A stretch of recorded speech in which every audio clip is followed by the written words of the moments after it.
तो बेटा body building के लिए, हार्मोन्स के लिए, एंजाइम्स के लिए, सब कुछ बेटा इसीलिए कह रहे हैं प्रोटीन ही करता है, बहुत ही ज़रूरी है हमारे क्या है, हेयर्स के लिए जानते हो ना, हेयर्स में भी प्रोटीन, तमाम चीज़ों के लिए एटसेट्रा। अभी बहुत चीज़ बाकी है क्योंकि सबका लिख नहीं सकती इसमें। तो आपकी बॉडी बिल्डिंग के लिए, मसल्स बनाने के लिए, मांसपेशी जब ग्रोथ होती है, हार्मोन्स, इसलिए बॉडी बिल्डर क्या करता है, ज़्यादा से ज़्यादा प्रोटीन खाता है क्योंकि उसकी रिक्वायरमेंट किसकी, अमीनो एसिड्स की।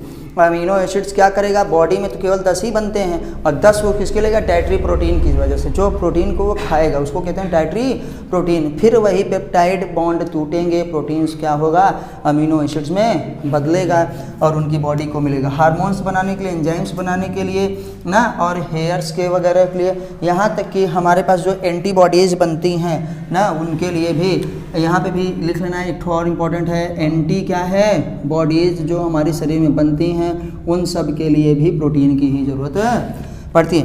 फैट और लिपिड, फैट हमारे पास क्या है, ये स्टोर्ड एनर्जी क्या देता है, क्या है, स्टोर्ड एनर्जी। स्टोर्ड एनर्जी का मतलब वो एनर्जी क्या है जो हमको ज़्यादा मिलेगी, फैट में ज़्यादा एनर्जी मिलेगी, सबसे ज़्यादा जो ज़रूरत होगी उसका इस्तेमाल कर लेंगे, नहीं तो स्टोर हो जाती है। क्या हो जाती है, स्टोर हो जाती है। मोटा हवाएँ उठवाएगी, शरीर क्या है, भारी भरकम होगा ना, और थोड़ा सा क्या हैंडसम चिकने चिकने टाइप के लगेंगे, तो क्या है, ये ज़रूरी है, ठीक है।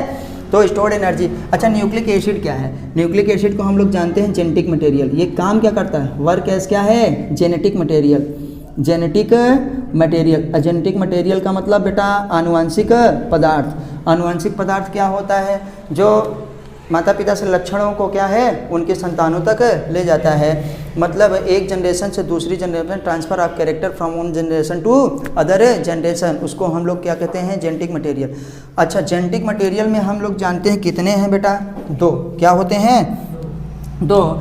यहाँ पे लिख दे रहे हैं, एक का नाम है डीएनए और एक का नाम क्या है, आरएनए। तो हम लोगों में और ज़्यादातर मैमल्स में क्या होता है, डीएनए ही पाया जाता है, आरएनए वगैरह वायरसेस में और कुछ प्लांट्स वगैरह में पाए जाते हैं।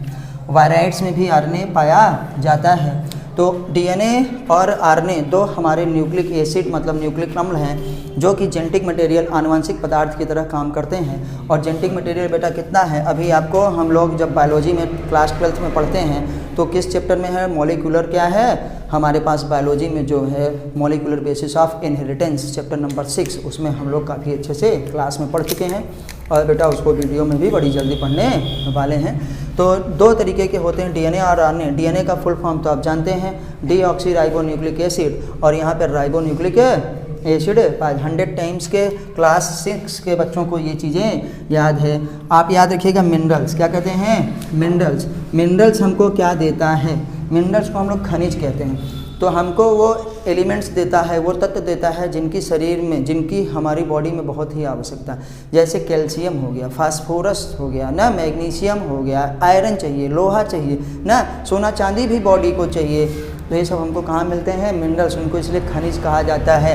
तो क्या कहते हैं, एलिमेंट्स होते हैं, तत्व होते हैं। तो ये मिनरल्स किस लिए ज़रूरी है, हेल्थ के लिए। काहे के लिए, हेल्थ, किसके लिए बेटा, स्वास्थ्य के लिए, डिजीज फ्री। क्योंकि बॉडी में अगर किसी की कमी रहेगी तो हम लोग क्या रहेंगे, बीमार ही रहेंगे।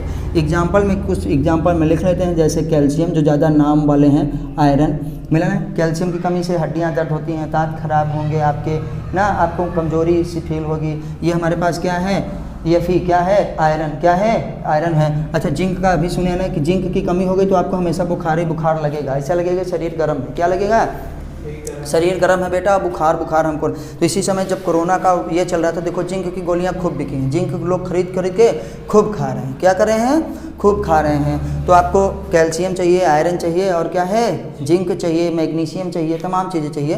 तो इसीलिए इसके आगे एटसेट्रा लिख दे रहे हैं। जो हमारे पास क्या होते हैं, स्पेशली क्या होते हैं, एलिमेंट्स, वो तत्व होते हैं, क्या है, एलिमेंट्स ही होते हैं स्पेशली।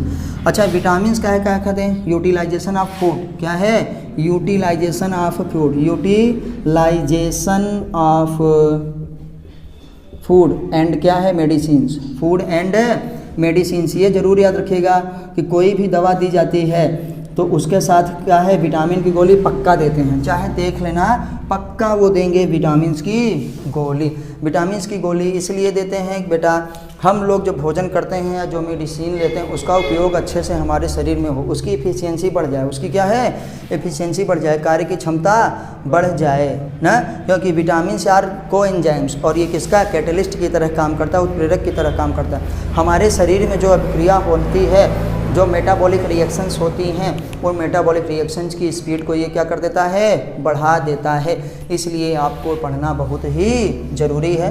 हिंदी वाले बच्चे भी अगर ध्यान देंगे तो उनको समझ में आएगा, क्योंकि आपको तो बेटा नीट के लिए इसको पढ़ा रहे हैं, तो आपको ज़्यादा से ज़्यादा इंग्लिश ही पढ़ना चाहिए। ऐसा नहीं है कि हिंदी में क्लास नहीं होगी, हिंदी में भी क्लास होगी। तो चलो अब हम आते हैं वाटर, इसको कहते हैं पानी ना, जिसमें मिला दो उसी का हो गया। तो ये क्या बचाता है, पहले डिहाइड्रेशन क्या करता है, से बचाता है, डिहाइड्रेट्स करता है, डिहाइड्रेट ऑफ क्या है, बॉडी। डिहाइड्रेट नहीं करता है, रिहाइड्रेट ऑफ बॉडी करता है। डिहाइड्रेट का मतलब शरीर से पानी निकल जाएगा, और रिहाइड्रेट का मतलब कि शरीर में पानी को बचाए रहता है, क्योंकि बॉडी से जब पानी निकल जाता है तो इसीलिए इसको कहते हैं रिहाइड्रेशन। क्या करेंगे, रिहाइड्रेशन ऑफ बॉडी। हाइड्रेशन का मतलब ही होता है पानी, तो रिहाइड्रेशन फिर से पानी युक्त बनाता है शरीर को, रिहाइड्रेशन ऑफ बॉडी। और क्या है, activity of enzyme, activity of enzyme, enzyme अच्छे से काम करे इसलिए आपको पानी होना ही चाहिए। Activity of enzyme, activity of enzyme. अब बेटा देखो, बॉडी में हमारे पास 70 से 75% पानी होना चाहिए। जब हमारी कोशिकाओं से 70 से 75% से पानी कम हो जाता है तो हमको प्यास लगना स्टार्ट हो जाती है, तभी हमको क्या करती है, प्यास लगती है, सांस होता है। बॉडी बताती है कि आपकी बॉडी में 70 से 75% पानी की जो एवरेज होना चाहिए उससे कम हो गया। अब हम जैसे नमक वगैरह खाएंगे, साल्ट खाएंगे, तो अब जानते हैं कि हमारा ब्लड क्या हो जाएगा, हाइपरटोनिक सोल्यूशन बन जाएगा। हाइपरटोनिक सोल्यूशन बनेगा तो वो पानी और प्यास लगती है, नहीं तो कोशिकाओं से खींच लेगा। कहाँ से, कोशिकाओं से खींच लेगा, तो फिर कोशिका के पास पानी कम हो जाता है, तो फिर हमको पानी पीना पड़ता है ना। बॉडी में पानी की कमी हो गई तो एंजाइम भी एक्टिवेट नहीं होंगे, जो कि ज़्यादातर हमारे एंजाइम्स लिक्विड सोल्यूशन वाले में, मतलब क्या, द्रवीय विलयन में काम करते हैं, इसलिए ये बहुत ज़रूरी है।